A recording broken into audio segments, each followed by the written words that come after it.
नमस्कार दोस्तों, स्वागत है आपका आज के मुख्य समाचार में, जिसमें सबसे पहली और बड़ी खबर में आपको बताएंगे कि लोकसभा और राज्यसभा सांसदों के निलंबन के खिलाफ शुक्रवार को प्रदर्शन करेगी कांग्रेस, जिसके बाद फिर से शुक्रवार को जबरदस्त हंगामा होना है तय। इसी के साथ दूसरी खबर में जिक्र होगा कि अडानी पर कोई चर्चा नहीं, राफेल पर कोई चर्चा नहीं, लेकिन जगदीप धनखड़ की मिमिक्री मामले पर हो रही है चारों तरफ चर्चा। राहुल गांधी ने बयान देकर मीडिया या फिर यूं कहिए कि गोदी मीडिया को घेरने का प्रयास किया है।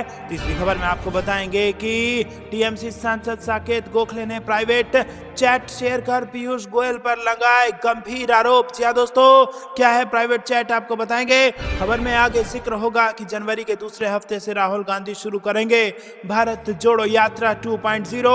भारत जोड़ो यात्रा 1 के बाद 2.0 के जबरदस्त तरीके से सफल होने के हैं आसार, और 2024 में इंडिया गठबंधन को मिलने वाला है जबरदस्त फायदा। और इसी के साथ खबर में आगे जिक्र होगा कि क्या यही राज्यसभा में योगी सरकार के खिलाफ वरुण गांधी ने खोला मोर्चा, शराब को लेकर कही बड़ी बात। दोस्तों, इसी प्रकार की सभी बड़ी खबरें आपके लिए लेकर आए हैं, लेकिन उससे पहले अगर आपको भी ऐसा लगता है कि 2024 में बन रही है इंडिया की सरकार, तो वीडियो को कीजिए लाइक और चैनल को सब्सक्राइब करके बेल आइकन दबाइए और साथ ही साथ कमेंट में लिखिए जय हिंद। रुक करते हैं सबसे पहली और बड़ी खबर की तरफ। दोस्तों, लोकसभा और राज्यसभा सांसदों के निलंबन के खिलाफ आज पूरे देश में प्रदर्शन कर रही है कांग्रेस। जी हाँ दोस्तों, आपको बता दें कि ये बड़ी खबर आ रही है। लोकसभा और राज्यसभा के विपक्षी सांसदों को संसद से निलंबित करने के फैसले के खिलाफ शुक्रवार को राजस्थान कांग्रेस राज्य भर में विरोध प्रदर्शन करने का ऐलान किया है। ये जानकारी राजस्थान प्रदेश कांग्रेस कमेटी के महासचिव व प्रवक्ता स्वर्णिम चतुर्वेदी ने दी है। कांग्रेस प्रवक्ता ने कहा कि संसद में सुरक्षा चूक पर केंद्रीय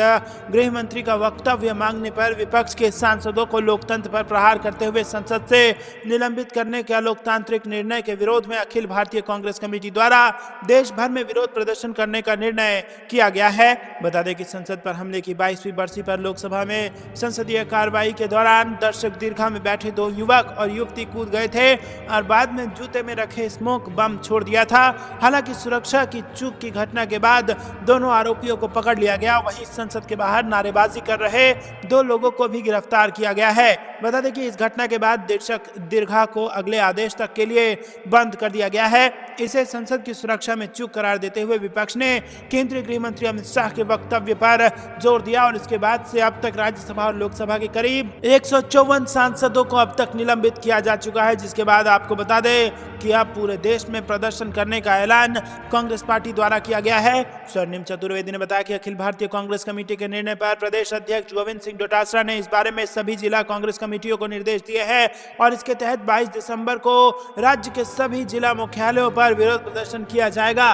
दोस्तों, आपको क्या कुछ लगता है, क्या वाकई में जवाबदेही तय होनी चाहिए और गृह मंत्री को संसद के भीतर जवाब देना चाहिए? कमेंट में अपनी राय जरूर बताइए। वीडियो को अभी तक लाइक नहीं किया तो लाइक करके समर्थन दर्ज कराइएगा। रुक करते हैं अगली ब्रेकिंग न्यूज की तरफ। अडानी पर कोई चर्चा नहीं, राफेल पर कोई चर्चा नहीं, जगदीप धनखड़ की मिमिक्री मामले में बोले राहुल गांधी। जी हां दोस्तों, टीएमसी सांसद कल्याण बनर्जी द्वारा संसद परिसर में राज्यसभा के उपसभापति जगदीप धनखड़ की नकल उतारने के मामले में राहुल गांधी ने प्रतिक्रिया दी है। उन्होंने बुधवार को मीडिया से चर्चा में कहा कि वहां सांसद बैठे थे, मैंने उनका वीडियो शूट किया, वीडियो मेरे फोन में है, मीडिया इसे दिखा रहा है, किसी ने कुछ नहीं कहा है। हमारे 150 सांसदों को बाहर निकाल दिया गया, मगर मीडिया में उस पर कोई चर्चा नहीं है। अडानी पर कोई चर्चा नहीं है, राफेल पर कोई चर्चा नहीं है, बेरोजगारी पर कोई चर्चा नहीं है। हमारे सांसद निराश होकर बाहर बैठे हैं, मगर आप उस पर मिमिक्री पर चर्चा कर रहे हैं। आपको बता दें कि इस समय संसद का शीतकालीन सत्र जारी है तथा आरंभ होने के पहले ही दिन से ये हंगामेदार रहा। बीते 2 दिनों में ही संसद में 100 से ज्यादा सांसद हंगामा करने के कारण ही सस्पेंड हो चुके हैं। ऐसे में विपक्षी सांसद मंगलवार को संसद भवन के बाहर बैठकर प्रदर्शन कर रहे थे।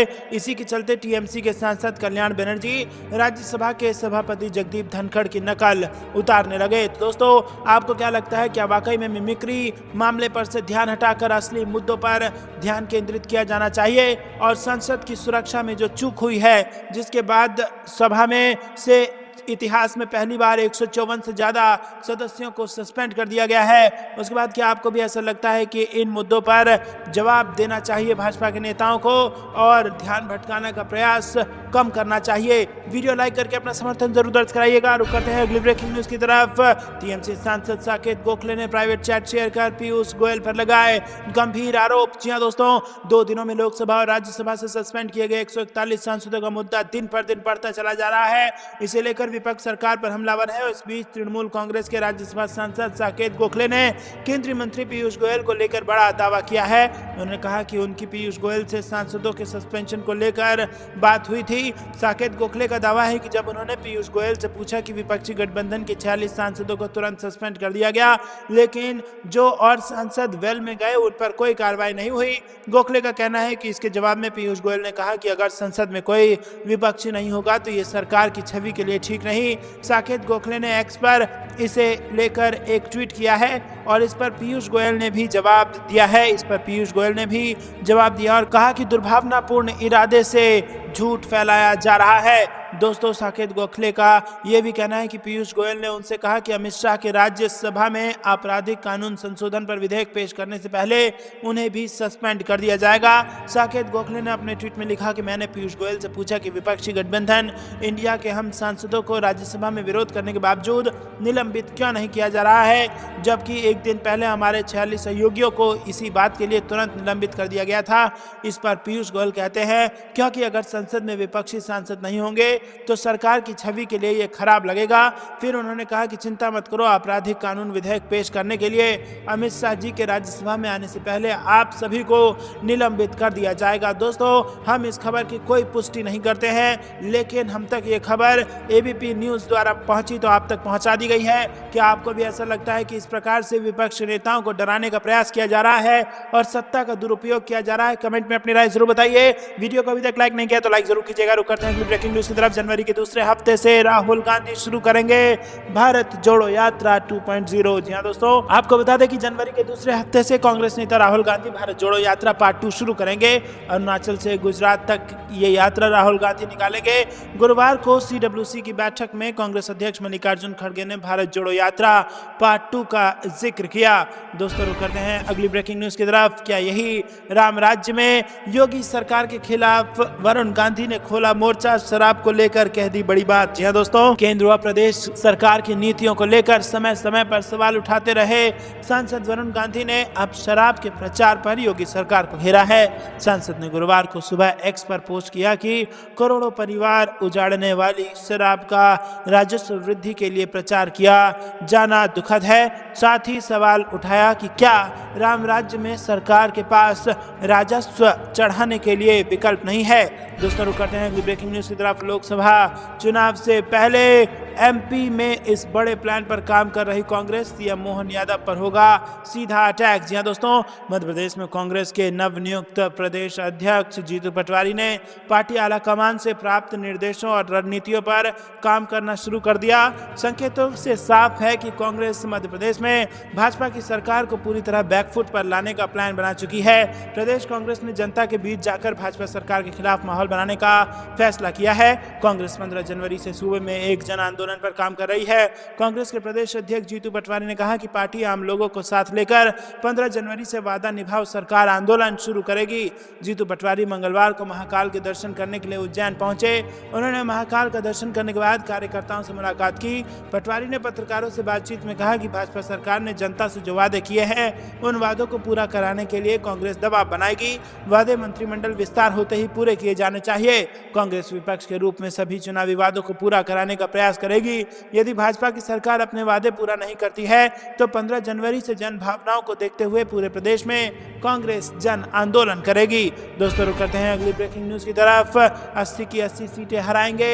यूपी में इंडिया गठबंधन का साथ मिला तो अखिलेश यादव की हसरत मोदी मैजिक को मात दे देगी। जी हां दोस्तों, आपको बता दें कि उत्तर प्रदेश के पूर्व मुख्यमंत्री और समाजवादी पार्टी के प्रमुख अखिलेश यादव ने नारा दिया है कि यूपी में 80 हराओ और लोकतंत्र बचाओ। उन्होंने उत्तर प्रदेश की सभी 80 लोकसभा सीटों पर बीजेपी और उसके गठबंधन एनडीए को हराने का फार्मूला भी दिया है। अखिलेश यादव अपने फार्मूले को पीडीए कहते हैं, यानी कि पिछड़ा, दलित और अल्पसंख्यक। और दोस्तों, मंगलवार को नई दिल्ली के अशोक होटल में हुई विपक्षी इंडिया गठबंधन की बैठक के बाद अखिलेश यादव ने मीडिया से बात की। उन्होंने कहा कि बहुत जल्दी सीटों का बंटवारा होगा और हम जनता के बीच में होंगे। उन्होंने दावा किया कि आगामी लोकसभा चुनाव में यूपी से बीजेपी का सफाया हो जाएगा। अखिलेश यादव यादव बोले कि यूपी में गठबंधन 80 हराएगा और भारतीय जनता पार्टी देश से हट जाएगी, लेकिन क्या यह संभव है? क्या अखिलेश यादव के पीडीएफ फार्मूले और इंडिया गठबंधन की छतरी तले विरोधी दलों के एकजुट हो जाने से यह मकसद सध जाएगा? दोस्तों, आपको क्या कुछ लगता है? क्या इंडिया गठबंधन उत्तर प्रदेश में भाजपा को 80 की 80 सीट से हाथ धुलवा देगी? कमेंट में अपनी राय जरूर बताइए और वीडियो को लाइक करके समर्थन दर्ज कराइए। रुक करते हैं अगली ब्रेकिंग न्यूज की तरफ। वाराणसी सीट से पीएम मोदी के खिलाफ चुनाव लड़ेंगे नीतीश कुमार, इंडिया अलायंस में रखा गया प्रस्ताव। जी हां दोस्तों, आगामी लोकसभा चुनाव के लिए बनाए गए विपक्षी गठबंधन इंडिया की बीते दिन दिल्ली में अहम बैठक हुई। इस मीटिंग में कांग्रेस, जेडीयू, आम आदमी पार्टी समेत 28 विपक्षी दलों के नेता पहुंचे। बैठक में फैसला लिया गया कि जल्द से जल्द विपक्षी दलों के बीच सीटों का बंटवारा किया जाएगा। इस बैठक में मल्लिकार्जुन खड़गे को पीएम कैंडिडेट बनाने की भी मांग की गई। इसके अलावा प्रधानमंत्री नरेंद्र मोदी के सामने किस चेहरे को उतारा जाए, इस पर भी चर्चा की गई। पहला नाम कांग्रेस महासचिव प्रियंका गांधी का आया और दूसरा नाम नीतीश कुमार का। दोनों के नाम को लेकर बैठक में प्रस्ताव दिया गया। दोस्तों, सूत्रों के हवाले से बताया गया कि अब तक बनारस में पीएम मोदी के सामने चुनाव लड़ने को लेकर 2 नामों का प्रस्ताव दिया गया है। प्रियंका गांधी के अलावा दूसरा नाम नीतीश कुमार का है। नीतीश कुमार को लेकर अटकलें लगाई जा रही थी कि वो वाराणसी से चुनाव लड़ सकते हैं। 24 दिसंबर को उनकी एक रैली का भी वाराणसी में आयोजन होना था, हालांकि जगह नहीं मिलने की वजह से बाद में रैली को स्थगित करना पड़ा। तो दोस्तों, आपको क्या कुछ लगता है? पीएम मोदी के खिलाफ क्या नीतीश कुमार को मैदान में उतरना चाहिए? कमेंट में अपनी राय जरूर बताइए। वीडियो को लाइक करके समर्थन दर्ज कराइए। रुक करते हैं अगली ब्रेकिंग न्यूज की तरफ। सहारनपुर में शुरू हुई कांग्रेस की यूपी जोड़ो यात्रा। पहले ही दिन उमड़ी जबरदस्त भीड़, बीजेपी को उखाड़ फेंकने का हुआ आह्वान। जी हां दोस्तों, राहुल गांधी की भारत जोड़ो यात्रा की कामयाबी के बाद उत्तर प्रदेश कांग्रेस की यूपी जोड़ो यात्रा का आगाज जबरदस्त हो गया है। यात्रा की शुरुआत सहारनपुर जनपद के गंगोह से हुई और यहां तमाम बड़े नेताओं ने सबसे पहले प्रसिद्ध शकुंभरी पीठ से आशीर्वाद प्राप्त किया और उसके बाद अपने 25 दिन के सफर का आगाज किया। हाल के दिनों में कांग्रेस में वापस लौटकर आए इमरान मसूद का यहां जलवा देखने को मिला। सहारनपुर में कांग्रेसियों का जबरदस्त स्वागत हुआ। इस दौरान कांग्रेस के प्रदेश अध्यक्ष अजय राय समेत तमाम नेताओं ने बीजेपी को सत्ता से उखाड़ फेंकने का आह्वान किया।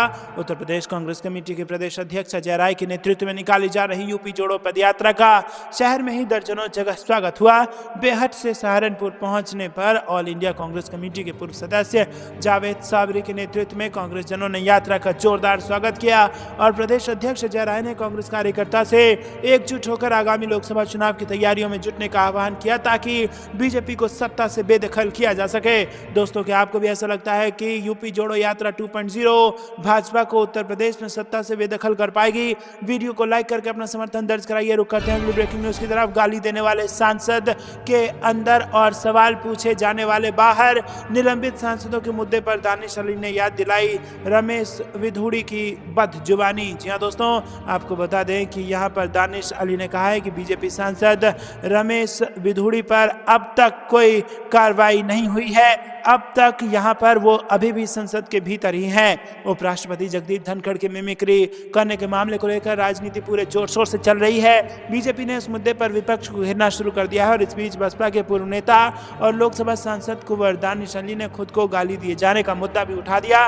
उन्होंने कहा कि गाली देने वाले संसद के अंदर बैठे हुए हैं और सवाल पूछने वाले बाहर। इनका इशारा बीजेपी सांसद रमेश विधुड़ी की ओर था।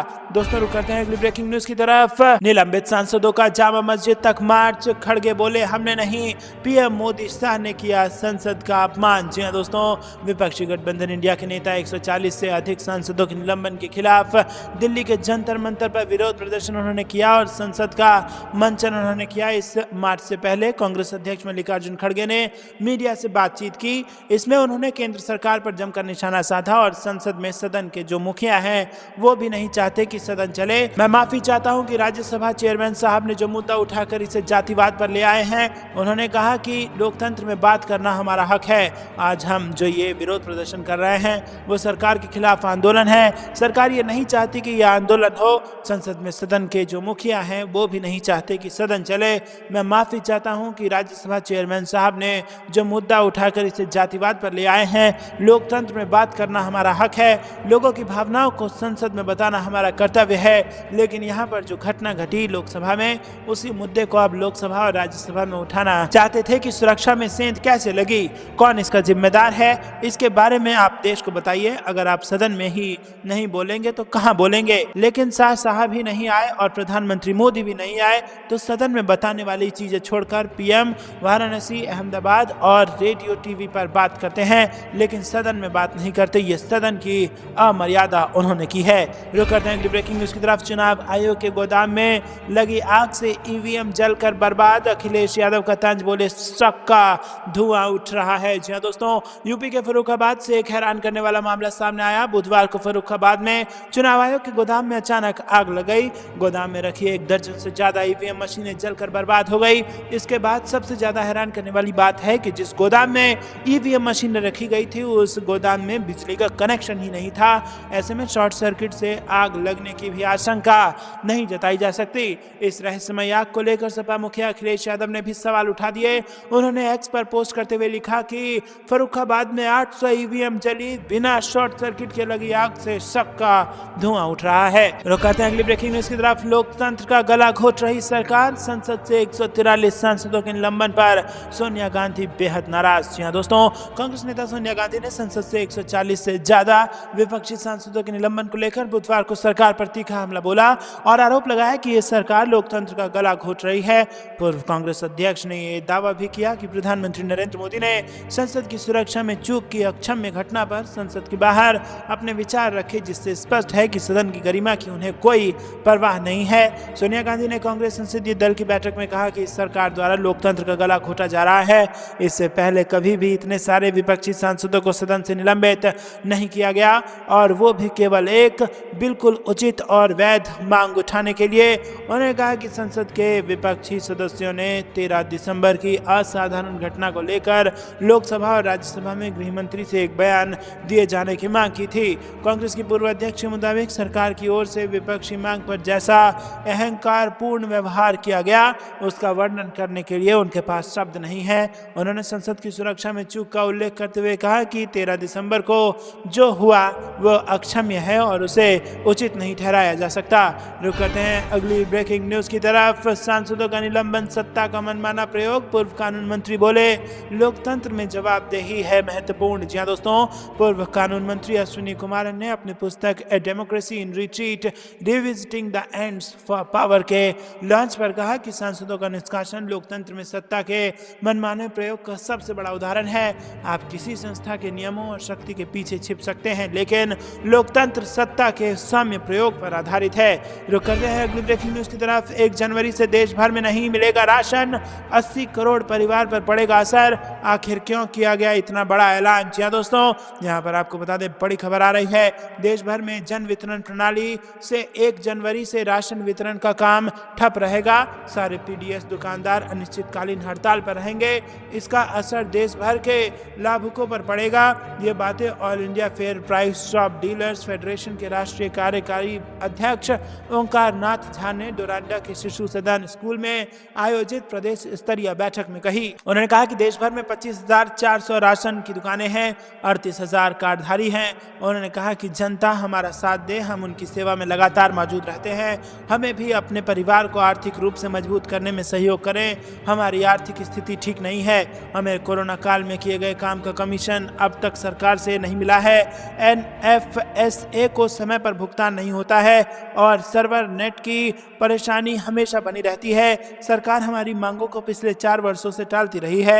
हम हड़ताल नहीं चाहते, पर हम आर्थिक संकटों ने हमें मजबूर कर दिया है। रुक करते हैं अगली ब्रेकिंग न्यूज की तरफ। राजस्थान में 450 रुपए में एलपीजी सिलेंडर देने के भाजपा के वादे से केंद्रीय मंत्री का इनकार। जी हां दोस्तों, एक अप्रत्याशित घटनाक्रम में भाजपा ने राजस्थान में 450 रुपए में सब्सिडी वाले एलपीजी सिलेंडर उपलब्ध कराने की अपनी घोषणा पत्र की प्रतिबद्धता से किनारा कर लिया है। ये विरोधाभास संसद में राज्यसभा के शीतकालीन सत्र के दौरान तब सामने आया जब समाजवादी पार्टी सांसद जावेद अली खान ने पेट्रोलियम और प्राकृतिक गैस राज्य मंत्री रामेश्वर तेली से वादा की गई इस दर पर सिलेंडर उपलब्ध कराए जाने के संबंध में सवाल पूछा। हालांकि मंत्री ने ऐसे किसी भी घोषणा से इनकार कर दिया है। ये विसंगति बीते नवंबर में हुए विधानसभा चुनाव से पहले भाजपा द्वारा अपने घोषणा पत्र में 450 रुपए में एलपीजी सिलेंडर दिए जाने के वादे को शामिल करने के बाद सामने आई है। बता दें कि केंद्रीय गृह मंत्री अमित शाह शाह ने भी एक रैली में सार्वजनिक तौर पर इस प्रतिबद्धता को दोहराया था। 22 नवंबर को गृह मंत्री अमित शाह ने एक रैली में राजस्थान की महिलाओं से वादा करते हुए कहा था कि देश में जितने दाम बढ़ते हैं बढ़ने दो। राजस्थान की माता बहनों को 450 रुपये में गैस सिलेंडर भाजपा सरकार देगी। शाह के इस सार्वजनिक कथन का उद्देश्य तत्कालीन कांग्रेस सरकार की योजना का मुकाबला करना था, जहां गरीबी रेखा से नीचे के 76 लाख से अधिक परिवार राजस्थान में 500 रुपये में एलपीजी सिलेंडर से लाभान्वित हो रहे थे। कांग्रेस ने अपने घोषणा पत्र में इसे भी आगे बढ़कर राजस्थान में एलपीजी सिलेंडर की कीमत 400 रुपये तक कम करने का वादा किया था और पार्टी ने लाभार्थियों की संख्या को भी 1 करोड़ परिवारों तक विस्तारित करने का वादा किया था। रुक करते हैं अगली ब्रेकिंग न्यूज की तरफ। संजय सिंह के कुश्ती महासंघ अध्यक्ष चुनने पर बवाल, साक्षी मलिक और विनेश फोगाट ने किया संन्यास का ऐलान। जी हां दोस्तों, आपको बता दें कि संजय सिंह के कुश्ती महासंघ के अध्यक्ष चुने जाने पर भारी विवाद खड़ा हो गया है। भारतीय स्टार रेसलर साक्षी मलिक, विनेश फोगाट और बजरंग पुनिया जैसे रेसलर इस फैसले से खुश नहीं हैं। साक्षी मलिक और विनेश फोगाट ने कुश्ती से संन्यास लेने का ऐलान किया है। प्रेस कॉन्फ्रेंस में भावुक नजर आ रही दिग्गज पहलवान साक्षी ने कहा कि फेडरेशन के खिलाफ लड़ाई में बहुत साल लगे। आज जो प्रेसिडेंट बना है वो उसके बेटे से भी प्रिय है, या उसका राइट हैंड कह लीजिए। किसी महिला को भागीदारी नहीं दी गई। मैं अपनी कुश्ती को त्यागती हूँ। वहीं विनेश फोगाट ने कहा कि हमने पहले हर तरीके से कोशिश की, तब दिल्ली की सड़कों पर बैठे और हमने साफ नाम लेकर बताया था कि लड़कियों को बचा लीजिए, और हमसे 3-4 महीने का इंतजार करने को कहा और कुछ नहीं हुआ। तो दोस्तों, ये थी दिन भर की सारी जरूरी और बड़ी खबरें। तक बने रहने के लिए आप सभी का बहुत बहुत धन्यवाद। जाने से पहले वीडियो को कीजिए लाइक और चैनल को सब्सक्राइब करके बेल आइकन दबाकर कमेंट में लिखिए जय हिंद। अभी के लिए इतना ही। जय हिंद, जय भारत।